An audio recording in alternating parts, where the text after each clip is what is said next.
নমস্কার বন্ধুরা, তোমাদের সবাইকে স্বাগত জানাই ইংল্যান্ডের ম্যানচেস্টার থেকে একটা নতুন ব্লগে। বারটা ছিল রবিবার, গত রবিবার। হ্যাঁ, গত রবিবার আমাদের ছিল সবার ছুটির দিন, আর আমরা সবাই মিলে বেরিয়ে পড়েছিলাম ঘুরতে। তা চলো, ছুটির দিন ঘুরতে যেতে তো একটা দারুণই লাগে। অনেক দিন ধরে ঘরের মধ্যে প্রায় বন্দি হয়েই আছি বলতে পারো, কারণ ওই একমাত্র যাচ্ছি কাজের জায়গায় যাচ্ছি, অফিসে যাচ্ছি, অফিস থেকে বাড়ি ফিরছি, সংসারের যে সমস্ত কাজকর্ম আছে সে সমস্ত করছি। আর গোটা শীতকালটা তো কোথাও বেরোতে পারিনি। তাই আজকে ওয়েদারটা দেখলাম আমাদের স্টকপোর্টে বেশ রৌদ্রোজ্জ্বল একটা ওয়েদার রয়েছে। তাই আমরা বেরিয়ে পড়লাম, সঙ্গীত আমি ডিসাইড করলাম যে আমরা বেরিয়ে পড়বো ঘুরতে। তা ঘুরতে যাচ্ছি এখানে আমাদের পাশেই আছে হিল স্টেশন। সেই জায়গাটার নাম বুকস্টন। আমরা স্টকপোর্ট, আমরা যে জায়গায় থাকি সেটা স্টকপোর্ট থেকে বুকস্টনে বাস যায়, আর বাসে করে যেতে বেশ 1.5 থেকে 2 ঘন্টা মতো লাগে। তা আমাদের স্টকপোর্টে বাস স্ট্যান্ডই আমরা ধরে নিলাম বাস। 199 বাসের নাম্বার ছিল। তা দেখতে দেখতে বাসে করে পৌঁছেও গেলাম স্টকপোর্টে। ওয়েদারটা তো দেখলাম রৌদ্রোজ্জ্বল, বেশ একটা ঝলমলে ওয়েদার রয়েছে। কিন্তু যেই আমরা এই বুকস্টনে গিয়ে পৌঁছালাম অমনি দেখলাম একটা মেঘলা ওয়েদার, আর টেম্পারেচারটা চলছে তোমার এখানে দেখাচ্ছে 7 ডিগ্রির মতো, কিন্তু ফিল লাইকস তোমার 3 ডিগ্রি। কারণ প্রচণ্ড পরিমাণে মারাত্মক লেভেলের একটা হাওয়া দিচ্ছে, কি বলবো। যাই হোক, জায়গাটা এসে কিন্তু মনটা ভরে গেল। পুরো পাহাড়ের মধ্যে গাড়ির রাস্তা দিয়ে চলে এলাম এই জায়গাটা একদম পুরো পাহাড়ি এলাকা, যেটা হয় পুরো পাহাড়ি এলাকা। তা এই যে পিছনে দেখতে পাচ্ছ প্যালেসটা, এটা তোমার এখানকার ভিজিটার প্যালেস। তা এখানে এসে চলো এবার আশেপাশে এরিয়াগুলো ঘুরে ঘুরে দেখা যাক। মারাত্মক লেভেলের ঠান্ডা তো লাগছে, কিন্তু পোজ দিয়ে তো একটু আধটু ছবিও তুলতে হবে। সেই জন্য আমি বেশ এখানে এসে কয়েকগুলো ছবিও তুলে নিলাম। আবার মাঝে মধ্যে মেঘটা সরে গিয়ে একটু রোদের দেখা পাওয়া যাচ্ছে, কিন্তু আবার সেই মেঘ হয়ে যাচ্ছে, আর হাওয়াটা মারাত্মক লেভেলের আছে। আর তিয়াস তো প্রচণ্ড পরিমাণে এনজয় করছে। বাবিকে বলছে তুমি এরকম করে হাঁটো, এরকম করে চলো, আমার ভিডিও বানিয়ে দাও, এসব অনেক কিছু তিয়াস এখানে বলে যাচ্ছে। ও কিন্তু প্রচণ্ড পরিমাণে এনজয় করছে। এই শীতকালটা তো একদম কোথাও বেরোতে পারিনি, সেজন্য 3 মাস বলতে পারো ঘরের মধ্যে বন্দিই ছিলাম। এবার আবার বেরোনো শুরু হলো। এবার থেকে প্রত্যেক শনি রবিবার ঘুরতে বেরিয়ে পড়বো। আর এই যে ভিজিটার প্যালেসটা বললাম, তা দেখো সেটা এই উঁচুটা থেকে এসে দেখতে কিন্তু অপূর্ব লাগছে। আর পিছনে দেখতেই পাচ্ছ পাহাড়গুলো দেখা যাচ্ছে। পুরো এলাকাটা তোমার পাহাড়ি এলাকা। আমরা যখন বাসে করে এলাম তখন একটা দারুণ অপূর্ব ভিউ দেখেছি। মানে বাসে আস্তে আস্তেই মনটা যেন একদম ভরে যাচ্ছিল। পাহাড়ের মধ্যে দিয়ে বাসটা যাচ্ছিল, আর একদম সেই ভিলেজ সাইড বলা যেতে পারে।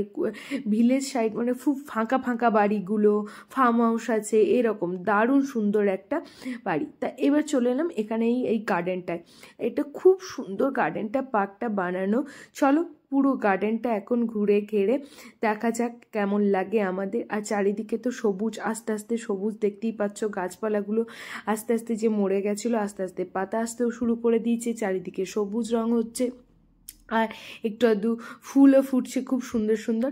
এখানে এসেই দেখলাম, দেখো ছোট্ট একটা লেক রয়েছে, আর লেকে কি সুন্দর হাঁসগুলো এইগুলো এই জঙ্গলের মধ্যেই থাকে, আর ওরা নিজের মানে স্বাচ্ছন্দ্য মতো ঘোরাফেরা করতে পারে। কেউ যদি ওদের ডিস্টার্ব করে, একদমই হাঁসগুলো ডিস্টার্ব করা তো যাবে না, তাহলে তার মারাত্মক লেভেলের ফাইন বা জেলও হতে পারে। তাই হাঁসগুলো এখানে সুন্দরভাবে চড়ে বেড়ায় নিজেদের মতো করে, তারপরে গাছের কোটরে গিয়ে থাকে।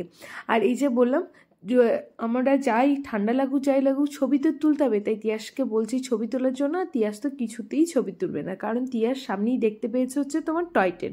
ও এখন টয় ট্রেনটা চাপে। তা চলো টয় ট্রেনটা কোথা থেকে শুরু হচ্ছে সেই টয় ট্রেনের জায়গাটাই এখন যাই, গিয়ে দেখি যে টয় ট্রেনটা স্টেশনটা কোথায় আছে আর কি করে চাপতে পারি টয় ট্রেনটায়। সেটাই এখন আমি আর সঙ্গীত মিলে খুঁজে বেড়াচ্ছি। টয় ট্রেনটা তো দেখতে পাচ্ছি গোল করে ঘুরে বেড়াচ্ছে, কিন্তু স্টেশনটা এতক্ষণে খুঁজে পেয়েছি। এই যে টয় ট্রেনের স্টেশনে এসে আমরা পৌঁছে গেলাম। যেহেতু বাচ্চার আবদার, চাপবে বলে কথা, তাই যে চেপেও গেছে। একটু মুডটা অফ হয়ে গেছে, কারণ ও টয় ট্রেনের একদম সামনে বসবে, তো সেটা বসায়নি বলে তিয়াসের মুডটা একটু খারাপ হয়ে গেছে। যাই হোক, টয় ট্রেনে চাপার জন্য আমাদের আবার পার হেড লাগলো তোমার 2 পাউন্ড করে। তা 3 জনের লাগলো তোমার 6 পাউন্ড। তা এখানে কার্ড এবং ক্যাশ দুটোরই ব্যবস্থা ছিল। তা আমরা তো ক্যাশ খুব কমই ইউজ করি, তাই কার্ড ইউজ করে সঙ্গীত পেমেন্টটা করে দিল। আর বহুত দিন পর আমি এই টয় ট্রেনে চাপলাম। তিয়াসের আনন্দটা দেখো না, তিয়াস প্রচন্ড পরিমাণে আনন্দ পাচ্ছে। এটা সামনেটা দেখো।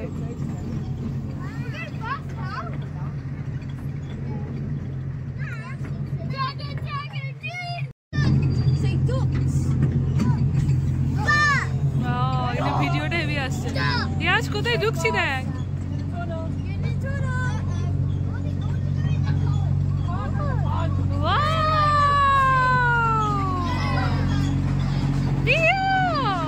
আমরা কোথায়?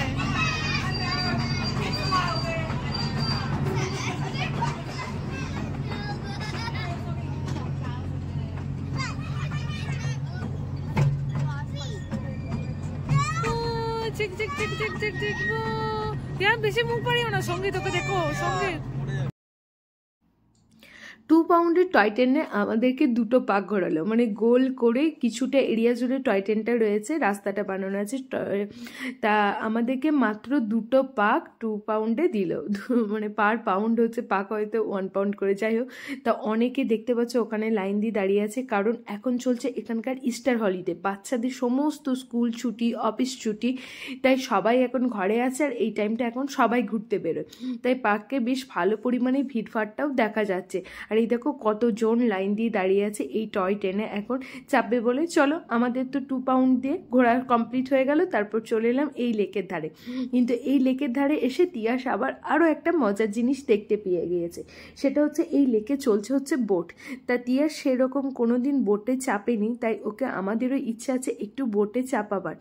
তা এই যে আমি বলছি তোকে চাপতে হবে না, কারণ আমিও সাঁতার জানি না, আর তার সাথে তিয়াস তো সাঁতার জানি না, সঙ্গীত একটু সাঁতার জানে, তাই যদিও সেফটি জ্যাকেট সমস্ত কিছুই পরানো থাকে, তাই আমার একটু না এই বোটিং এগুলো করতে একটু মনে কোথাও গিয়ে একটু ভয় লাগে, যেহেতু আমি সাঁতার জানি না। ছোটোবেলায় আমাকে মামার বাড়ির পুকুরে দিদা দাদুরা অনেক চেষ্টা করেছিল সাঁতার শেখানোর, কিন্তু আমাকে কেউ সাঁতার শিখিয়ে উঠতে পারেনি। যাই হোক, এখন আমাদের বাচ্চার আবদার বোট করবে, আগে অনেকবার বোট করেছি, কিন্তু বোটিংয়ে আমার তবুও একটা মনে কোথাও গিয়ে একটা ভয় থেকেই গেছে।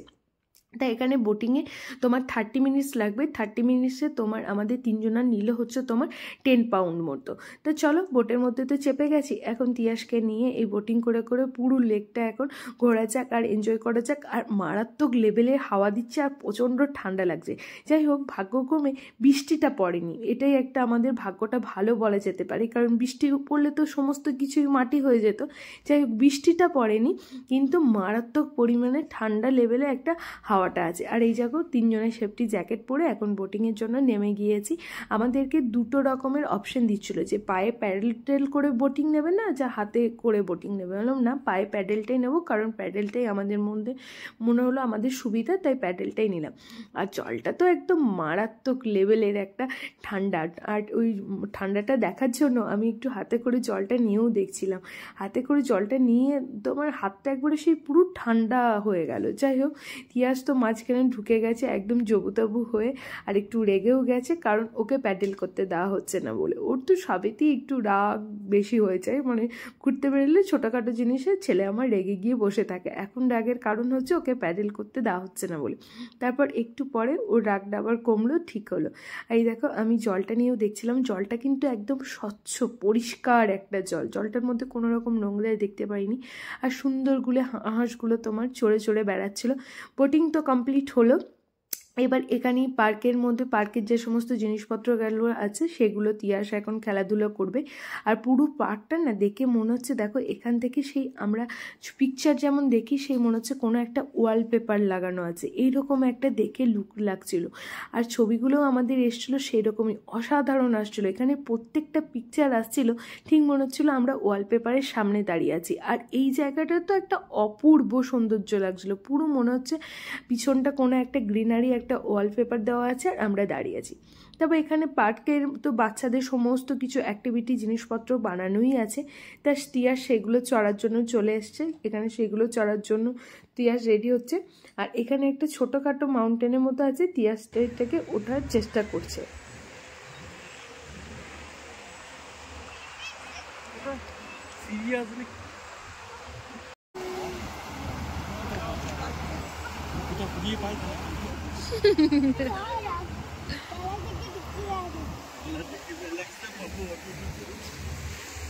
চলো না,